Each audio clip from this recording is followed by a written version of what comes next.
My name is Joe Flores. I'm a lawyer and a nurse practitioner.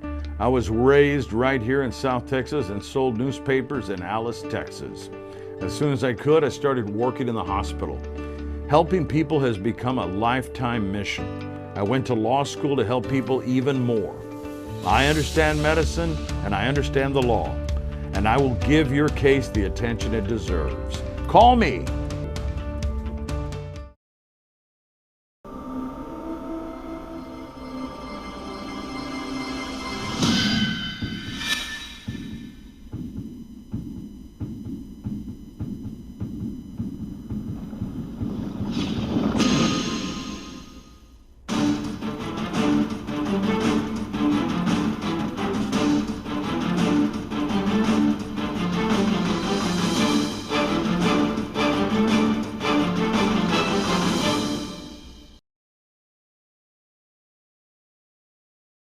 My name is Joe Benavides. I'm the president of the Instituto Culturica Hispanica of Corpus Christi, and we're starting to have educational programs here in the museum for our young kids during the summer programs, and this is one of them here. We had one last year.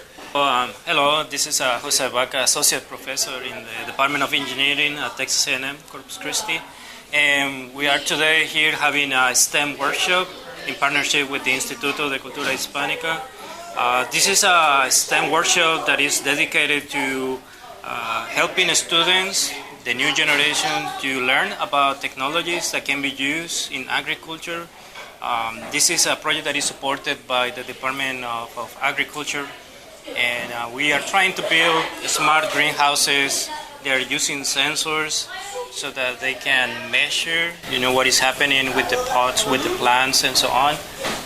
The idea is that with this technology and the new trend of using AI, this is something they will learn to use, for a bit, so that they know that exists, and it's possible to make the food grow stronger, perhaps faster, and this is the purpose of this. Dr. Baca, I appreciate you, Texas A&M University Corpus Christi, and all our sponsors that make this possible for our kids and the Instituto. Yes. And welcome to another edition of South Texas Now. This is attorney and nurse practitioner Joe Flores reminding you to join us each and every week on KRIS, the NBC affiliate, KZTV, the CBS affiliate. We're also on Telemundo, and we're also on Lopez Broadcasting, and we'll be doing this on social media. I have the distinct pleasure of talking to Dr. Baca. Is that correct? Correct. Thank you, Dr. Jose Baca. Dr. Baca, you're talking about a workshop of STEM. What does STEM stand for? Yeah, STEM stands for science, technology, engineering, and math. And why is it so important for us to have this workshop for young people? Out there are grade school children. Yeah, and these workshops are important because we give an opportunity to the young generation to explore these areas, in a way that is easy for them to play and learn at the same time, so that they make decisions what they want to do in the future. I was very fascinated with your work with NASA. Can you tell us a little bit about that? Sure. Last summer, I was selected to go there for a special training. Basically, it's a simulation that we were living on Mars. So we were performing different activities that astronauts will do, and we were following different trainings, different protocols.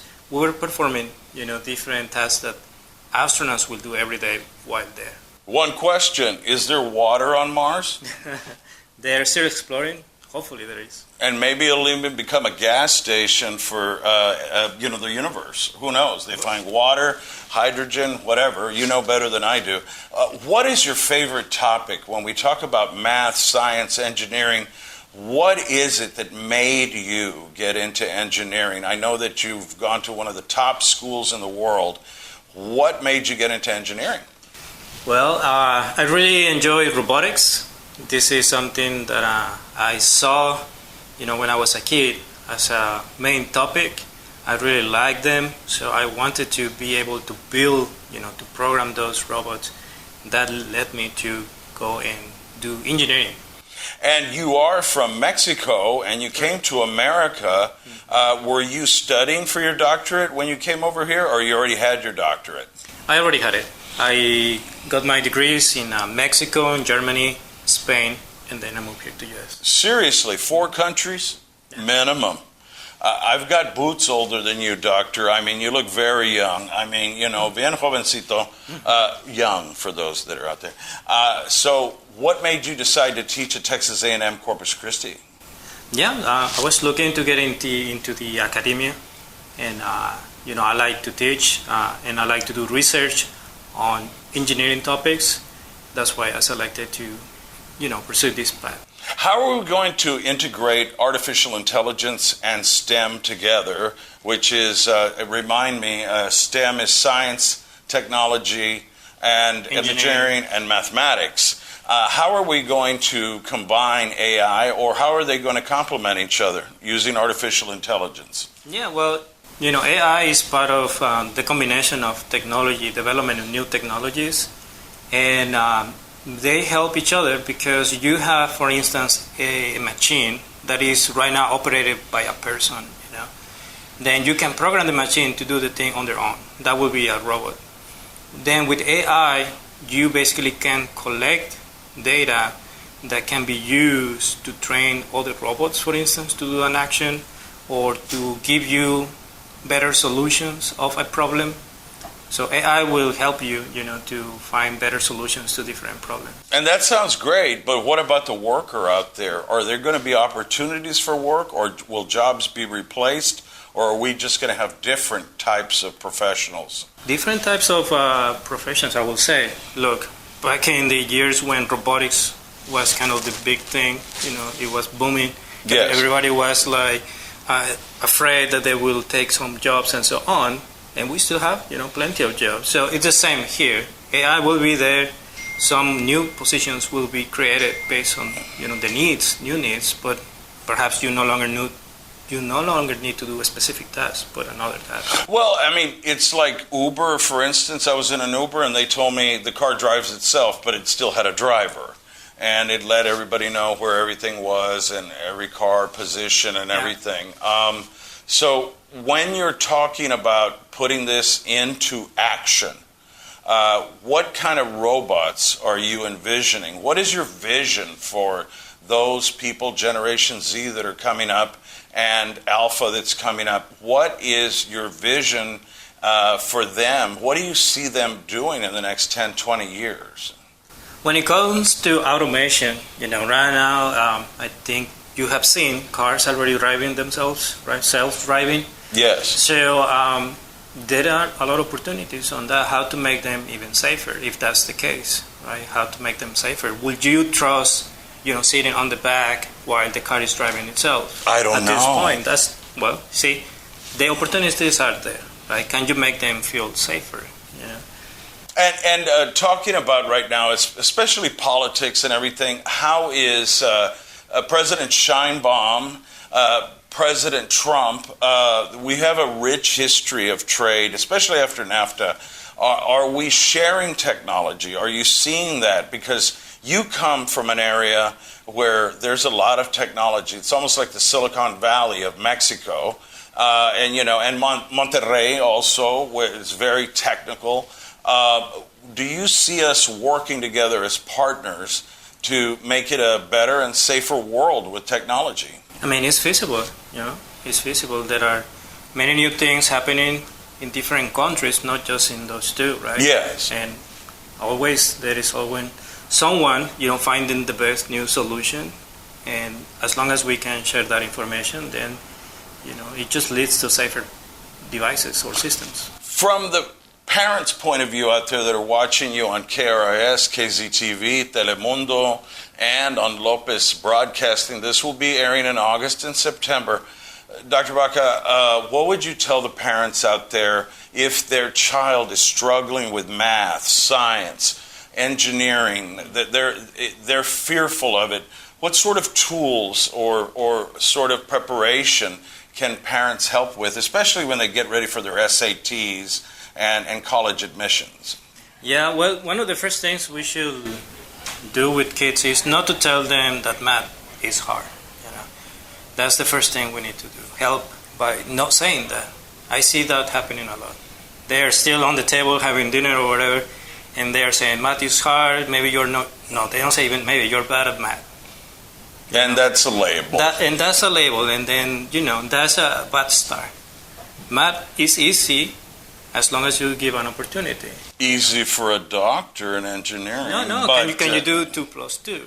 Or 5, 4? Or 5 times 2, Now you're Things getting are really easy. complicated for me, Doctor. I know, but just don't throw any algebra at me.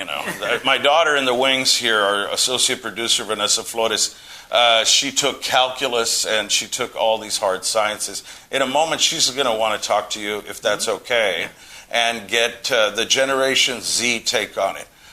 Because ya estoy muy viejón, I'm getting up there. So, so I want to get the youthful perspective. As I get older, I'm learning. We learn from the young, and the young just don't learn from the elders. We learn from each other. So this is Joe Flores. Thank you, Doctor. Thank you, and we'll be back after a brief moment. Okay, everybody, we're going to do the demonstration. Everyone, this is just to finalize things since this Okay. over here. Yep. Do one.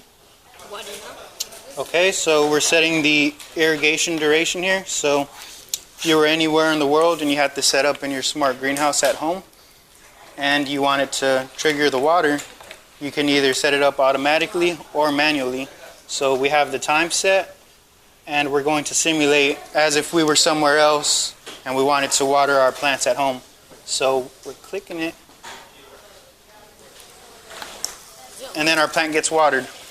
And what that does is keep it at filled capacity based on the sensor. So when this capacitance sensor reads that the filled capacity is too low, it waters it briefly.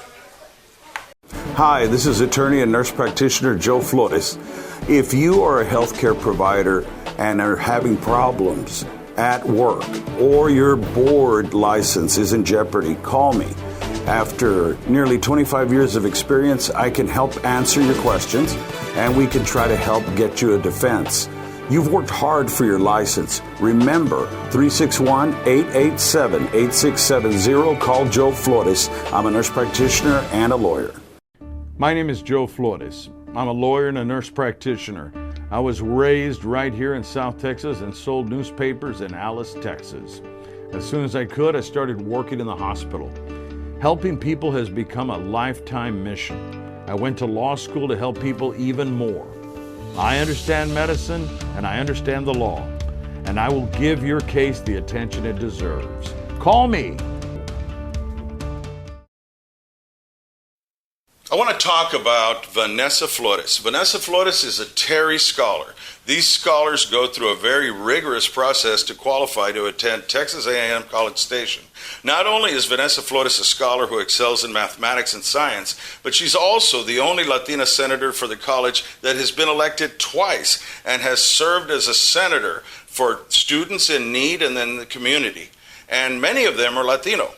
Vanessa also has her own television program on Channel 6, 10, and Telemundo and Lopez Broadcasting. Her interviews have included our mayor, Paulette Guajardo, and United States Congressman Filemon Vela, and judges and lawyers and leaders in our community. Ms. Flores is planning to travel to the Arab Emirates and Dubai. She plans to attend law school when she graduates as a lawyer, and she intends to defend the human rights of people around the world.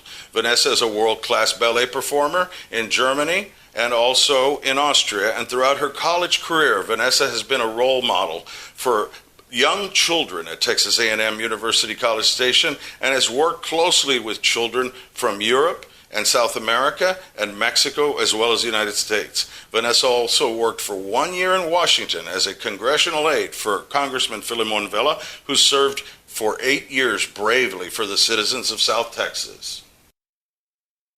And welcome back to South Texas Now. I'm your co-host, Vanessa Flores. Joining us again is Dr. JoeFloresDrBaca. Thank you, Vanessa.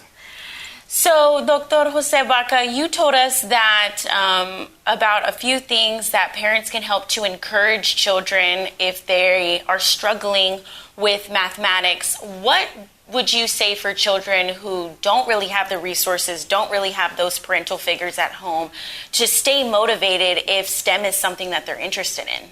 Yeah, well, definitely I have seen nowadays on internet there are many tutorials that they can use, and they're free.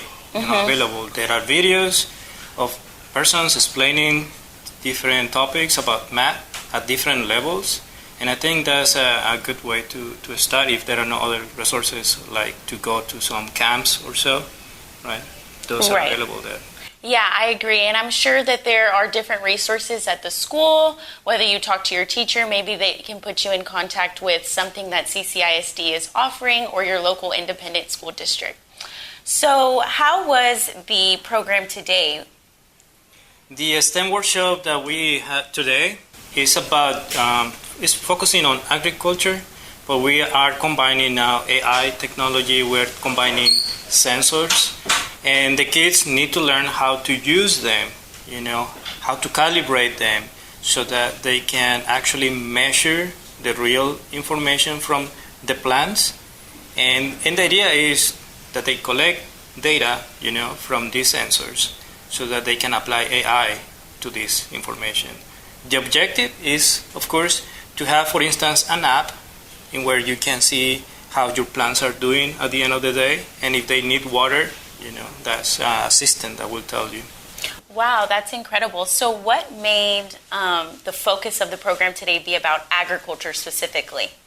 Yeah, at Texas A&M University Corpus Christi, we have right now a project that is funded by the Department of Agriculture, and we want to be able to grow food better, and therefore we are trying to implement new techniques, and AI right now is a hot topic, right? It seems to be powerful enough.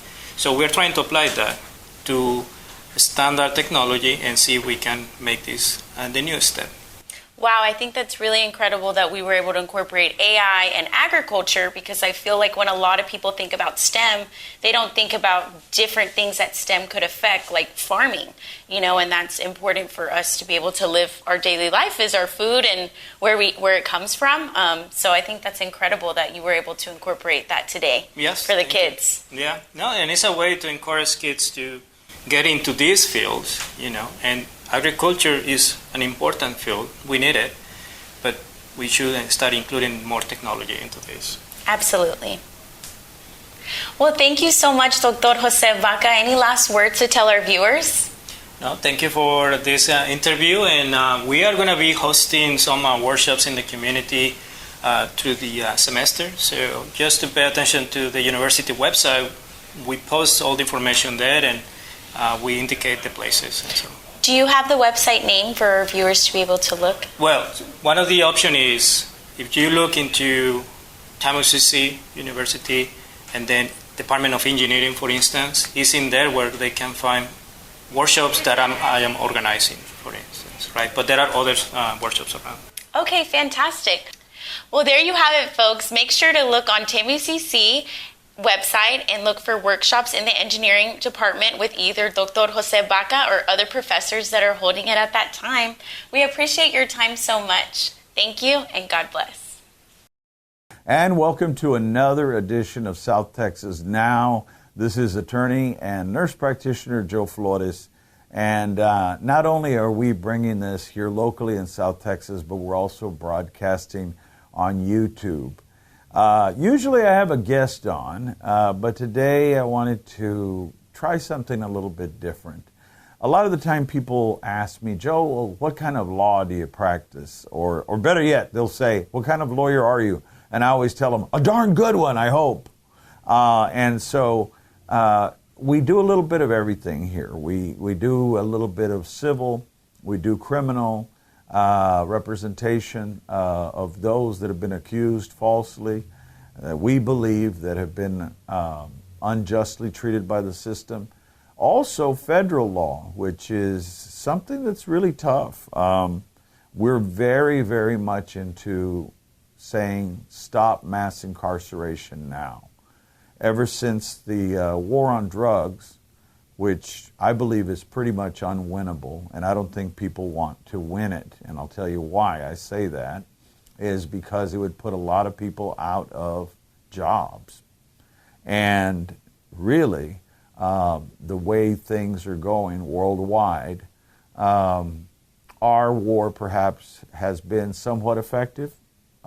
Here in the United States, but the distribution of things like ecstasy, manufactured pills, and cocaine, and things of that nature have switched over from being distributed from South America to West Africa, which is the stopping point, down to Europe. Europe now is surpassing us as the population that is using drugs more.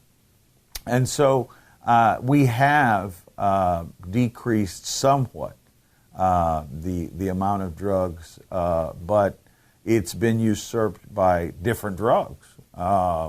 Now fentanyl and things like that are being placed into the market. Maybe if we're lucky, we have a great law enforcement agencies here in the U.S., but still, 1 out of 10 loads might get caught, but the rest go through. And we're talking everywhere from South Texas to Duluth, from L.A. to New York. Those distributions are happening. So we talk about kind of what we handle. We also are very proud to represent first responders. We are very proud to represent nurses and physicians on their licenses, also individuals that may have been caught up in a scheme that was beyond their control, that they were committing healthcare fraud within a facility. They didn't know about it, but they didn't whistleblow either, so they've become a part of the conspiracy. So we look at that as well. The other issues that we look at involve DEA. And right now we've got a crisis with prescription drugs. We also have a crisis not only with billing veterans and the Center for Medicare and Medicaid, but also even private insurance. Say you go in for a cold or something and maybe they are what's called upcoding. They're billing your insurance more and adding more tests on. So these are some of the areas that we cover. But one of the ones that it really ties in everything, because some of you may know that I'm a nurse practitioner and a lawyer, and have been so for a quarter century, together combined, that I see people all the time, in their home, do house calls. We also see people in the nursing home and long-term care, but also the injured. And that is what I'd like to focus in on today, is one aspect of what we handle is working with those that have had fatal accidents, that have had very serious car accidents that have really damaged them or left them dead. And in their wake, those people that grieve, that live on, they also have what's called bystander damages. They suffer every day that they don't have that person. Some people live, but the quality of their life has changed. And often when we're young, when the weather changes, I don't need good old Dale Nelson, our local weatherman, to tell me, because I can feel it in my bones as I get older. And we really, when we're younger, we don't really sympathize as much with people's pain, their suffering, their anguish. But I think now with COVID, I think a lot of us have seen what it does, not only in our body, but also in our mind. People sometimes have lost hope or they feel down, and I say, chin up, let's keep going, let's keep working together. But again, I want to cover something that's very important, and that is the anatomy of a trucking accident. When we're looking at legal issues, every show we want to kind of focus in on either something that involves the law, criminal, civil, or administrative. So that's what this program is about. If we start looking at that, there was a great trial about a decade or more ago, and I'll use that. Names have been withheld to protect people's privacy and a lot of the details. But looking at how someone that represents a person in a trucking accident. It's very important because I think a lot of people watch Law and Order.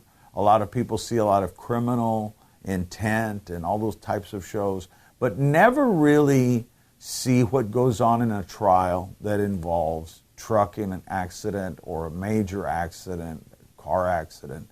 And that's what we're going to look at. So, I always say to people, when I'm helping out in a trial, worked with some great attorneys, trained with some of the best.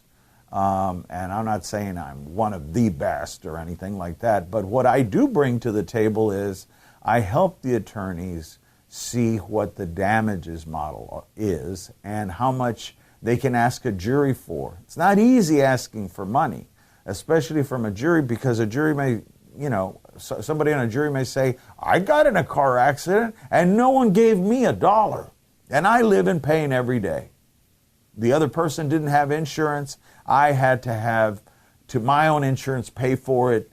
I live in pain, and they may see it that way. But, usually when something goes to trial, it's because something failed. And what I mean by that is that the case didn't settle because either one side is overvaluing the case and saying this case is worth way too much money, or the other side is undervaluing it and saying, now wait a minute, this person may have had a head injury, but she looks fine to us, and our neurologist on our side is saying that she's fine. What changes behavior? What sort of psychiatric developments, which are a stigma, let's face it, and the lifetime and long-term effects of pain management, surgeries, and sometimes we have to show x-rays of the hands, the feet, the neck, and you're looking at all these images. The bottom line is that we're also looking at pain medication and what things are going to cost. Medical bills, millions of dollars down the road, and future damages. We got half a minute left, but I'll tell you, it's hard to ask people on a jury for money. But I don't have any shame in doing it, because those people I saw in the emergency room, in the ICU when I was younger, I saw death. I saw the devastation of what can happen. So we've got less than 30 seconds left, but I want to thank everybody for just tuning in. And each week we're going to have a different case study, and we'll look at those, whether it be civil, criminal, administrative, federal. We'll take a look. Thank you all, and God bless. You've been watching South Texas Now, featuring Joe A. Flores from the Flores Law Firm. For questions and comments, please call 361-887-8670 or visit floreslawfirm.com.